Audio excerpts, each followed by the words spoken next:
Who do you belong to? That's the question today in 1 Corinthians chapter 3, where people decide where they put their allegiance. Some with Paul, some with Apollos, but the story is that God gives the growth and that we plant seeds and we water for one another, but it's God who gets the celebration and gets the glory. Today I am so excited to introduce to you Will Rogers. Will Rogers is the quarterback for Brandon High School. He just graduated early and he's on his way to Mississippi State University to be one of the incoming quarterbacks for that university. And it's his story of family and faith and football. We look forward to sharing this story with you. Come on in, enjoy this Sunday morning experience.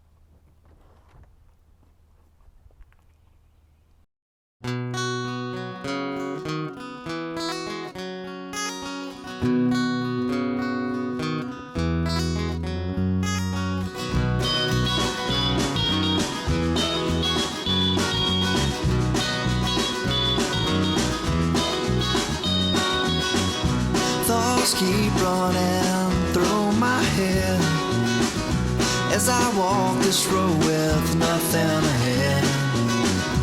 The sun beams down on my face as I walk this road that leads to amazing grace. So, Will Rogers is back in Meridian, where he spent a good bit of his life. He lived down the street from Christy Roberts, and they played together and got to watch Will learn all that he knows about football from our front yard. But not with me in the front yard. His dad's in the front yard. And Will, thank you for being here. Yes, sir. Thank you all today to share a little bit about your family, your faith, and a little bit about this football life. Yes, sir. So tell us a little bit about your family. Yeah, so my mom's Judy, my dad's Wyatt. I have a sister that goes to Ole Miss. Her name is Anna Grace. She's a junior. She's going to go to grad school at Mississippi State. And then I have a brother that's in ninth grade at Brandon High School. And how big is he? A lot bigger than me. How much? He's about 6'3", 265, 270 in ninth grade. So. Did he protect you when you? We never got to play together. So. Oh, you never did. Yeah, he's in ninth grade. He played on the ninth grade team, and I was a senior. So. Very good. And what about your grandparents? So my grandparents, Bill Rogers, Danny Rogers, they live here in Meridian. And then my mom's parents are Glenn and Nancy Peters. They live in Louisville. So. Very good. Well, tell us about kind of your faith journey. Where all this kind of happened. Yeah, so I've always known the Lord, but I guess it was when I was 12 or 13 years old. I finally got saved in the Presbyterian Church in Louisville. I've been just trying to take that next step ever since then. So. And you're real involved in your youth group at Brandon? Yes, sir. I've been real involved in youth group and then FCA in Starkville, and just trying to get involved there. This is not a young man that's forced to go to church. He has an incredible faith, and when we re-engaged once Will became real successful at Brandon, and he is a very humble person. He is the quarterback for Brandon. He's got amazing stats. Let me read you some of these stats. Listen to this. I'm his agent, okay? Total passing yards with that right arm of his, 9,093 yards. He's had 79 passing touchdowns. You remember all those? No. He's embarrassed.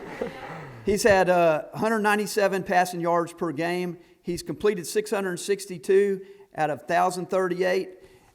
And he is absolutely a phenomenal athlete. I posted today on our church Facebook page the highlights from his senior year so that you can capture that, because you see how humble and still he is right now. But let me tell you, if you tried to get to him in the pocket, he's going to get out of your way. He is a phenomenally gifted athlete. He's got a rifle arm. He's got strong legs, but better than that, he's got a big old heart. Yes, sir. And so tell us, how in the world you ended up going to college to play football. Yeah. So I kind of grew up an Ole Miss fan. My family's Ole Miss. My grandfather pitched at Ole Miss, so growing up, I always wanted to go to Ole Miss and play quarterback at Ole Miss, but they never offered me. So it was after my junior season, I think it was in December, sometime around there. Washington State was the first school to offer me, Mike Leach. And then about a week later, Coach Moorhead at Mississippi State offered me a scholarship. And that was a pretty tough decision, but How did he call you? Yeah, Coach Leach or Coach Moorhead. Either one, both of them. Yeah. Well, Coach Leach called me first, and Gardner Minshew played at Brandon High School, and he was just kind of trying to tie that and trying to get me up to Washington State for a visit and all that. And then a week later, Coach Moorhead called me and offered me, and he knew that me and Gardner were pretty tight and stuff like that. So he was like, all right, we're going to get you on campus as soon as possible and try to get you committed, because like the way college football is working today, most schools, they take one quarterback a class. So like in my class, I'm class of 2020, I committed. So like they're done recruiting quarterbacks in that class. So like once I committed to Mississippi State, they were done recruiting quarterbacks for that class, so they just started recruiting the 2021 class. So that was probably the biggest thing for me on why I committed to Mississippi State, is just because some people don't like Coach Moorhead and the way he's done things, but he's a real down-to-earth guy, and he's a good guy, so that's what I liked about him. So how about when he called you? What was that like? Coach Moorhead? Yeah, Moorhead. It was kind of crazy because I kind of wanted to go to Washington State just because they throw the ball around a lot, and Gardner had some success there. But, once he called me, and he was just like, they've been recruiting me since my 10th grade year, and then he was like, can you still wait for an offer?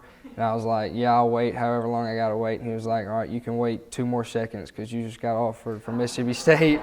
So that was kind of funny. That's terrific. Yes, sir. So you're now on campus, and you arrived early. Yes, sir. So you left. Your graduating class is not graduating until May, right? Yeah, I think so, May. But I'm not going back to a walk or anything like that. My mom told me it was okay if I didn't. So. Very good. So now you've got the pirate. Oh yeah. You got the pirate. You got a personality. He's going to be all with you, and it's going to be interesting to see what happens. It is. I'm looking forward to it. So what do you think theologically happened? I mean, you got the first offer came from Washington State, and the same coach is now your coach here. Do you think that's coincidence? No, not at all. Like I said, it was a very, very tough decision. And I've been praying about it ever since I had both schools in front of me. I've been praying about it so much. And even when I was committed to Mississippi State, I would stay up because they're out on the West Coast. I would stay up watching their games at night, and just being like, man, I really, really want to go there. And there was a time this year where I really just kind of just almost broke down and just started crying and just praying to God, like, what do I do? And then it's just not a coincidence at all that he's at Mississippi State now. So. Does he know this story? No, he doesn't. I haven't seen him a lot. So. Yeah. He's been at Key West, but he is back down. Well, Roland played with Mississippi State. He was one of the players, and weighed 310, and he would have protected you if he were still playing there today. How has your faith played out in this? Where are you seeing God at work, and how do you blend faith with scholastics and sports? Yeah, so that's the thing. Faith is the biggest thing. If I just remain strong in my faith and everything that I do, then I know I'm going to turn out successful in the end. I may not play every single game when I'm at Mississippi State. I'm probably going to throw some interceptions, so don't get mad at me or anything, but it's going to happen, just to let you know. But that's the thing. When I get to heaven, I don't think God's going to pat me on the back for how many touchdowns I threw or anything like that. So, I'm in a pretty good position where I can impact a bunch of people, and especially my teammates, and change a bunch of their lives. So You sure can. Well, let's give Will a big hand. Thank you for that, Will. Thank you. I love this lure. It's called a Slush Daddy. It's got propellers on the front and the back. It's for top water late in the day. But you know, sometimes you have to go deeper in life, and so you need to change lures. This is a crawfish, and it goes a little bit deeper. What is it that lured you to God? I think the lures that bring people to God are love, joy, peace, patience, kindness, goodness, faithfulness, gentleness, and self-control. What is it that brought you to God that you can bring others to God too today? At Rick Justice Automotive, you'll find the right vehicle at just the right price. We have new inventory of late model, low mileage cars, trucks, and SUVs arriving every week. Come see us today, and you'll see how we've been able to help your family and friends find the perfect vehicle. Financing and a 57-month, 57,000-mile warranty are available on every vehicle. For an awesome car buying experience, come to Rick Justice Automotive. We take pride in earning your business every day. If you like pictures with Will after, this is not a celebrity moment, but it's also a special moment, and I think there's nothing wrong with this, where we get to share what Will's doing. He's a very humble young man, as you just saw. But let me tell you what, when he puts those pads on, he's all game, and he is really gifted with that. So we can't wait to keep up with you, Will. My message today is kind of along those lines. There's three things that we heard today in the text, and it speaks today about who do you belong to. You know, when I was getting ready to bring Will in, I said, oh my gosh, this whole place is going to be maroon. There's going to be cowbells everywhere, and you're going to let people know what team you're on. And I said, please do. I want to know what team you're on. And so many of you have done just that, so thank you. So whether you be from Mississippi State or Ole Miss or Southern or Alabama or Auburn or Georgia or Missouri or Tennessee or Vandy or A&M or Florida or Texas or Ellie, where are you from? Penn State, Ohio State, Sally, Texas. It's all in the same room. But I want to ask you today, when you walk in these red doors, yes, you have allegiance to some of these teams, but deep down, who do you really worship? And that's what I want to talk about. You know, when you say, I belong to, that's the text today. I belong to Paul. I belong to Apollos. I belong is a big word. You know, that's why we're all seeking fellowship, because we all want to belong. So if you're trying to find your team, you recognize, all right, why do I choose my team? Well, maybe it's because of family heritage, and if I leave that, I'm going to be kicked out of the family, all right? Maybe it's because I have an interest in that school. Maybe it's a person in my life that matters there. So what is it that makes you belong to something? When you do belong, you're probably going to get the colors. You probably might get a banner outside your house. You might get the license tag. You might even buy some property where that school is located. You might have tickets, and you work your way to get better tickets, and then eventually you'd like maybe some box seats. You know the lay of the land. You know that come fall, churches struggle with, what's going to happen on Sunday because of your Saturdays. And so I want you to think about, where is it that you truly belong? The text today says, don't get so bogged down on belonging to Apollos or Paul. And Apollos might be one school, and Paul might be another school. But what does it really matter? God gave the growth. Paul planted, Apollos watered. Paul was the church planter, and then a pastor came after him named Apollos. And so Paul planted the seeds. And what I wanted you to think about today is planting seeds. Every time you wake up, you're going to plant seeds. You might plant seeds today of discord or jealousy or malice or doubt or hate. Depends on your mood. Some days you get off on the wrong side of the bed, right? And people know it's a bad vibe. You get to choose if you want to live in the dark or if you want to live in the light. You can plant seeds of hope and joy and love and peace, the 4 Advent words. But as you plant seeds, you're going to have to dig in the dirt. You kind of got to get grounded. You got to make a hole, and you got to place a little bit of that hope where you're planted. I love that text. It says, bloom where you're planted. Are you blooming today? Every one of us needs to plant seeds of hope and love. And the way you do that is you got to plant the seed, and then you got to go on with your life. You can't hover around that planted seed and go, well, come on, man, come on. What are you doing in my life? Come on, grow. You can't force anything to grow. I can't tell my children, grow. They're not going to grow like that. I said to Will when he was 3 years old, grow. Had to wait till he's 18. Look at him now. It's the great bamboo story, right? It takes time. But if you plant the seed, you're not so worried about controlling that. All you're doing is planting seeds. I want you to plant seeds this week in your own ministry. I want you to plant seeds of encouragement and grace and mercy. But most of all, love. And the way you do that is you got to let it be. Let it be, let it be, let it be, let it be. You got to let it be. Jesus said that his last words before he went into heaven. He says, you will be my witnesses in Jerusalem, Judea, Samaria, and to the ends of the earth. So I thought about Will, and I thought about our little cul-de-sac we grew up on at Old Broadmoor today, or back then. And I thought, you know what? Will was planting seeds back then for Christy. And Christy was planting seeds for Will back in that day. Seeds of friendship that's together today.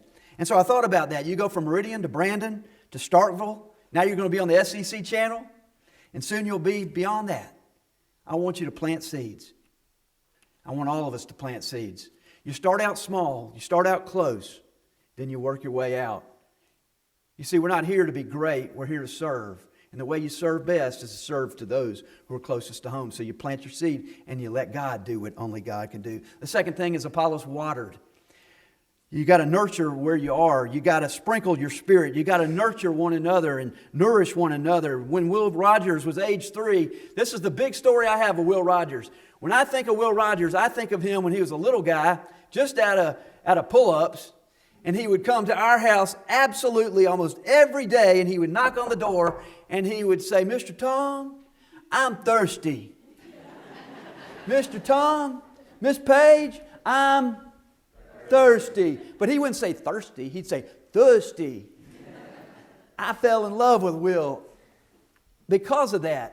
Because he dared to leave where he was and he came my way and he said, you know what? I'm not getting all the bill I need at home. I'm thirsty. I'm going to White and Judah. And going, what's the deal? Did you pay your water bill? I mean, what's going on? And then we figured it out. He wasn't coming over for water, but Paige always has this great refrigerator we always have outside, and inside we had all these little these cool little kid drinks, right? And one of them's that cheap little plastic bottle you buy. It's such a cheap, ugly looking thing, right? But you pop it, you turn it. Will, you drank us out of house and home, man.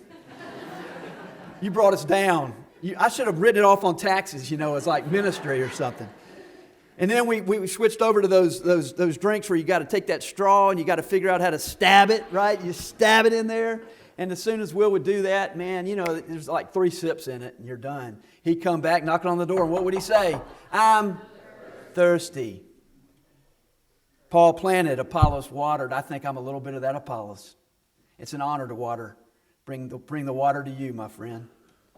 And I want all of us to do that for each other. Some of us have planted seeds of hope. Others come after that. But you're still part of somebody's life. I want you to water. All the young people that are here today, I want you to know that you're loved today. You're loved in this church, and we want to be the water boys and water girls. We just want to bring it to you. When we have communion the first Sunday of every month, we celebrate the one who turned water into wine, and we celebrate that. We're all here because we're all thirsty. I'm thirsty. You bet we all are. Now, Will knows what's counterfeit out there. Will knows what's out there available to him, but he's chosen the healthy route, and I give thanks to God for that. Because at the end, Paul planted, Apollos watered, but God gave the growth. It comes naturally. In other words, God gets the glory. It'll be interesting, Will, to see how you handle making a touchdown. You get to choose if you're going to do it all this number. It's all about me. Right? You see a lot of that? I'll bet you're going to have to think through how you're going to do that. What you did in high school, what you're going to do in college. Because the glory is to God Almighty. You get to decide how you do that. And the way that we show our nonverbals with that really gets to be the way that we get to plant seeds. Because I think deep down today, what's happening today is Will Rogers is planting seeds of hope, honesty, and God's story. So I close with the story, the most famous story of all. It's the story of Johnny Appleseed. Everybody knows the story of Johnny Appleseed. Here's some things you might not know about old Johnny Appleseed. Johnny Appleseed was a pioneer apple farmer in the 1800s. He was born in 1774. Do you know that? Before we were even an independent country. His dream was to produce so many apples that no one would ever go hungry. That's why he did it. That's his main purpose of planting seeds, so that no one around him would ever go hungry. He's kind of known like just bebopping around and just walking around and just dropping seeds everywhere. That's kind of what you picture, you know, this dreamy wanderer, but that's not at all the case. He actually was a very careful, organized businessman, and what he did was over a period of nearly 50 years, he bought and sold tracts of land. And when he bought the land, guess what he planted? You betcha. He developed thousands of productive apple trees. Well, listen to this. In 1792, he was 18 years old, Will, your age. And he and his 11-year-old half-brother, Nathaniel, headed west. And in his early 20s, he began to travel alone. Johnny Appleseed's real name is John Chapman. And he traveled alone. He knew his purpose. He knew who he was. And I want all of us to recognize that when you got that whisper in your ear, it might call you to do something different than somebody else in your family. To go your way. Find your path. And John Chapman did just that. He went through the Ohio Valley country and later Indiana. And this is what happened. He carried this leather bag and he filled it with apple seeds that he collected for free from cedar mills. That's how he got his seeds. You don't even think about that. Where did you get the seeds? Did he eat just a bunch of apples and keep them? Keep the seeds? No, he didn't. And so everywhere he'd go, in open spaces along the roadways and by the streams, he would plant the apple seeds. And then he would come back and he would use fallen logs and fallen branches and he would create little fences around that area. So I always thought Johnny Appleseed would just boop, boop, boop, drop the seeds and go on his merry way. And they would just magically grow. But that's not what happened. He had to come back and cultivate. And that's what we're here for. We're all planting seeds, but we also got to come back and water and be like that. He was a very religious person, and he was very open about his faith. He became great friends with the Native Americans. He learned their language. He went where they were. And here's the best part of Johnny Appleseed. If you ever look at a picture of Johnny Appleseed, you see he's got a hat on. It kind of looks like a pot. It's kind of turned sideways. It's a real weird hat. And so why does he dress so weird? He's got this old vest and these old short pants that don't fit right. I don't know if you know this about John Chapman, Johnny Appleseed, but the reason why he dressed like that was because he took what he had that was good and he gave it to those who didn't have anything. And so instead of him prancing around, becoming a legend, he took what others had and he said, that's good enough for me. Here, you take what I have and I want to clothe you with something better. So what really happened with Johnny Appleseed? He died at the age of 71 from pneumonia. It was the only time in his life he'd ever been sick. And he was on his way to see a friend. I want to tell you that Johnny Appleseed didn't plant apple seeds, did he? What did he really plant? He planted hope. He planted for the future. And I want us to get beyond where we are today, and I want us to see about this new generation that we got in here today and how we get to plant seeds for them. But better yet, what today really happened was Will and his generations planting seeds for us. You agree? That's what's happening today. So when you see him on the football field, and when you see one another in the professions that we're all in, and we're all under the spotlight of Jesus Christ, and God sees our fumbles and our foibles, and God recognizes that we're going to mess up, but God says, hey, I love you, I care for you, don't give up. Just keep planting seeds. And after you plant seeds, other people are going to come behind you and water you.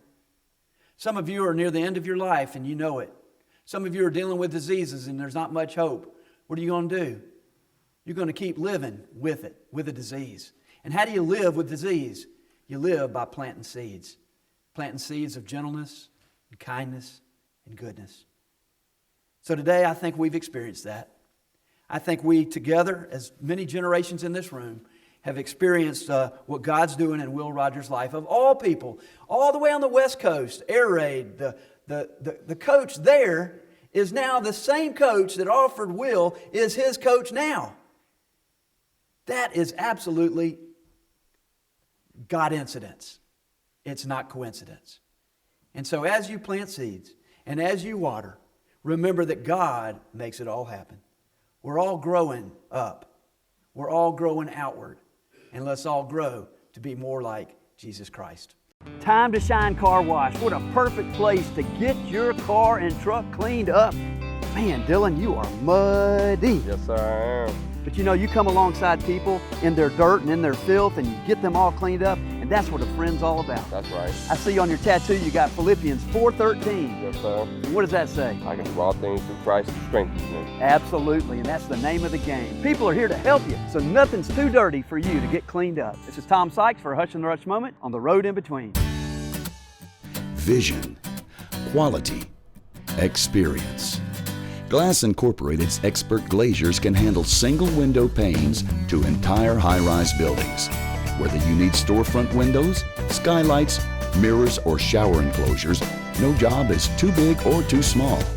Glass Incorporated, your commercial and residential glass experts. Locations in Meridian, Orange Beach, and the Mississippi Gulf Coast. At Rick Justice Automotive, you'll find the right vehicle at just the right price. We have new inventory of late model, low mileage cars, trucks, and SUVs arriving every week. Come see us today, and you'll see how we've been able to help your family and friends find the perfect vehicle. Financing and a 57-month, 57,000-mile warranty are available on every vehicle. For an awesome car buying experience, come to Rick Justice Automotive. We take pride in earning your business every day.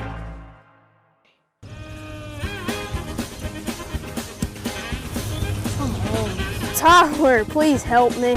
I will. Just act like there's a dollar bill under your golf ball and just take that dollar bill out from underneath it. Man, awesome shot. What is it that's going to get you out of the hole in life, financially, spiritually, or relationally? We all need a friend. This is Tom Sykes, Tyler Daniels, and Will Thames for a Hush and Rush moment on the road in between. Our benediction at Road in Between is You Go Nowhere by Accident, where Will Rogers received his first offer to Washington State University, where Mike Leach was the coach. And then Jim Moorhead offered Will Rogers the chance to be quarterback at Mississippi State University. And look what happens. Mike Leach is now the coach at Mississippi State University. As Will shared his story, it reminds us, where do you really belong? Some people plant seeds, some people water, but God gives the growth.